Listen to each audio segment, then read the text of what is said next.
મિત્રો, અલીરાજપુર એ ભારતના મધ્યપ્રદેશ રાજ્યમાં આવેલો એક જિલ્લો છે, જેમાં જિલ્લાનું વડું મથક છે. આઝાદી પહેલા અલીરાજપુર જે રાજાઓનું રાજ્ય હતું, તેમાં ઘણા રાજાઓ દ્વારા શાસન કરવામાં આવ્યું. જી હા મિત્રો, અલીરાજપુર રજવાડાનો ઇતિહાસ વર્ષ 1434 થી શરૂ થાય છે.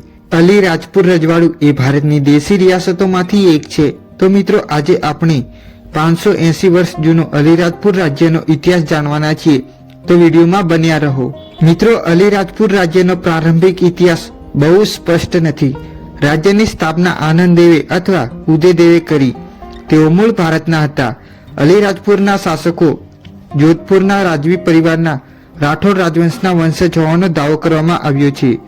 તો મિત્રો, સૌ પ્રથમ જાણીએ રાઠોડ રાજવંશના વંશજ કેવી રીતે અલીરાજપુર રાજ્યમાં આવ્યા.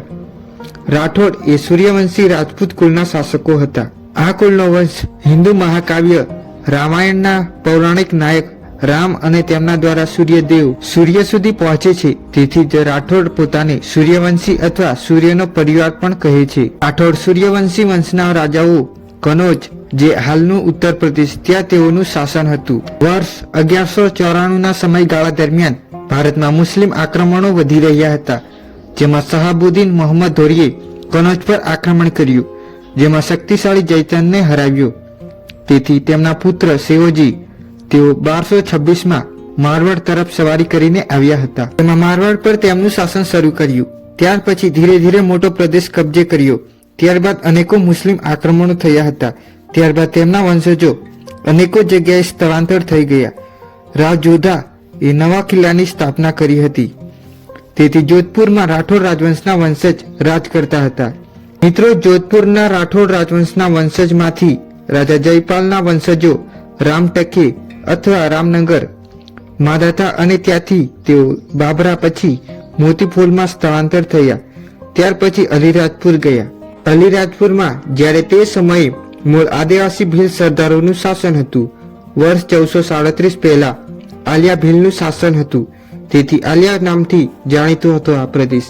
તેથી તેમને હરાવીને રાજા આનંદ દેવે વર્ષ 1437માં માગસર સુદ પંચમીના શનિવારે આ સ્થળે એક કિલ્લો સ્થાપ્યો હતો.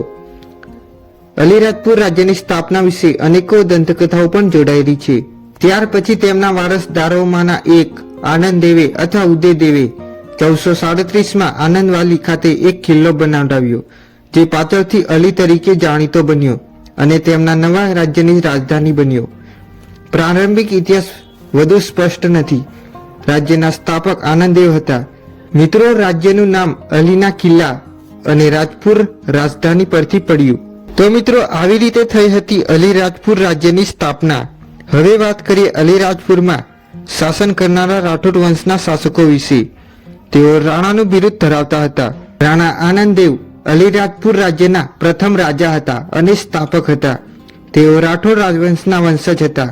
તેમનું શાસન વર્ષ 1437 થી 1440 સુધી અલીરાજપુર રાજ્યમાં શાસન કર્યું હતું. તેઓએ વર્ષ 1437માં અલીરાજપુર રાજ્યની સ્થાપના કરી હતી. ત્યાર પછી તેમનું અવસાન વર્ષ 1440માં થયું. રાણા પ્રતાપદેવ વર્ષ 1440માં અલીરાજપુર રાજ્યની ગાદી પર આવ્યા. તેઓએ ઘણા વર્ષો સુધી શાસન કર્યું હતું. ત્યાર પછી તેમનું અવસાન થયું. રાણા ચંચલદેવ તેઓએ ઘણા વર્ષો સુધી શાસન કર્યું હતું. ત્યારબાદ તેમનું અવસાન થાય છે.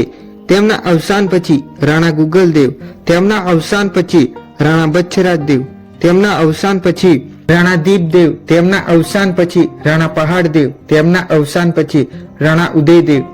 તેઓએ ઘણા વર્ષો સુધી શાસન કર્યું. તેઓ ક્રમશ અલીરાજપુર રાજ્યની ગાદી પર શાસન કર્યું હતું. રાણા પહાડદેવ તેઓ વર્ષ 1765માં ગાદી પર આવ્યા હતા. તેઓએ 2-3 મહિના સુધી શાસન કર્યું. ત્યારબાદ તેમનું અવસાન 1765માં થયું હતું.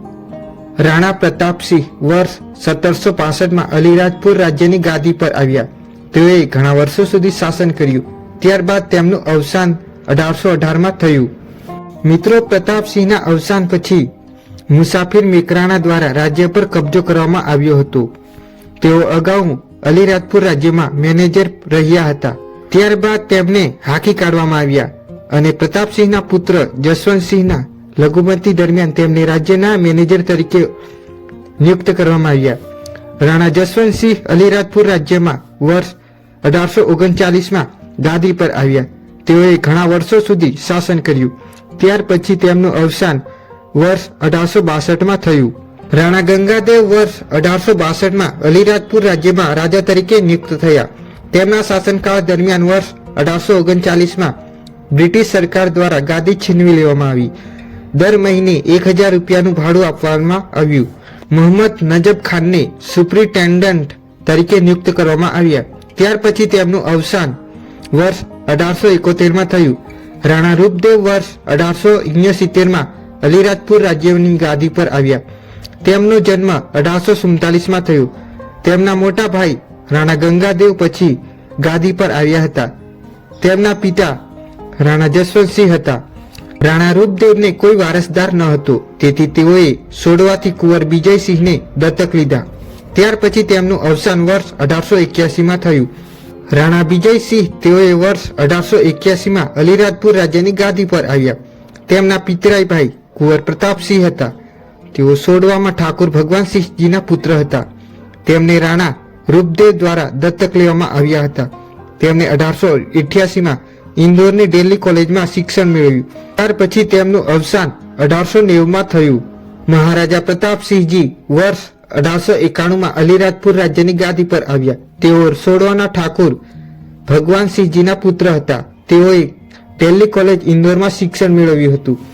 તેમના લઘુમતી દરમિયાન રાજ્યનું સંચાલન 1904 સુધી રાજકીય એજન્ટની દેખરેખ હેઠળ કામદાર દ્વારા કરવામાં આવતું હતું.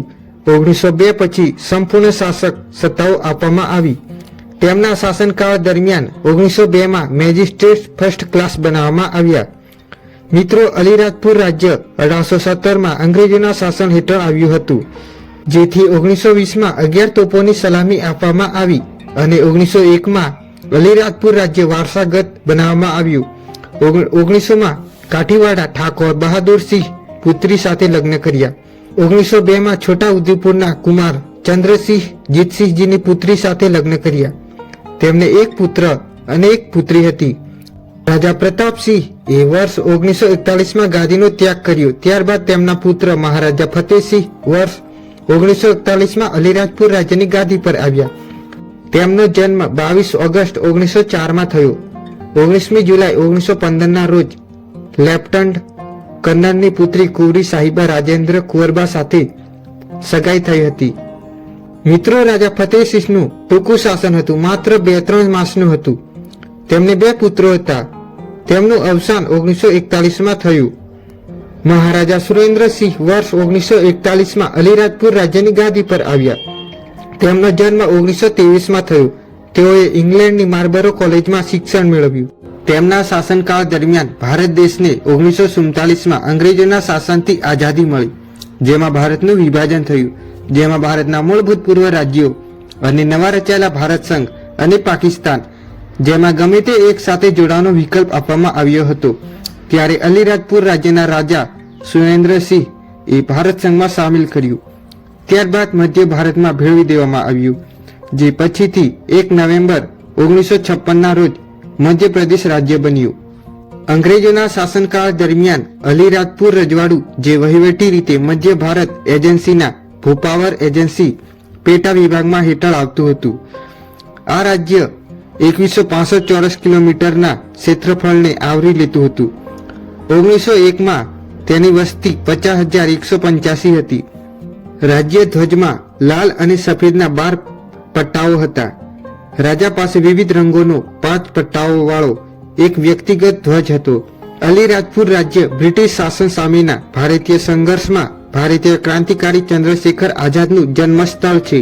મિત્રો, આજના સમયગાળામાં અલીરાજપુર જિલ્લો અને એક તાલુકો છે, જે પશ્ચિમ મધ્યપ્રદેશમાં આવેલો છે. આ જિલ્લાની સીમાઓ ગુજરાત અને મહારાષ્ટ્ર રાજ્યોની સરહદોને અડીને છે. મિત્રો, દૈનિક ભાસ્કર રિપોર્ટ કે અનુસાર અલીરાજપુર રાજ્યના છેલ્લા શાસક રાજા કમલેન્દ્રસિંહ હતા. તેમને કોઈ વારસદાર ન હતો. તેઓ 2 વર્ષથી કેન્સરથી પીડાતા હતા. દૈનિક ભાસ્કર રિપોર્ટ કે અનુસાર તેમનું અવસાન 2024માં થયું. તો મિત્રો, આ હતો અલીરાજપુર રજવાડાનો ઇતિહાસ. વિડીયો તમને પસંદ આવે તો વિડીયોને લાઈક જરૂર કરો અને આવા જ વિડીયો જોવા માટે ચેનલને સબસ્ક્રાઈબ કરો અને તમારા મિત્રોને શેર કરી દેજો. ધન્યવાદ.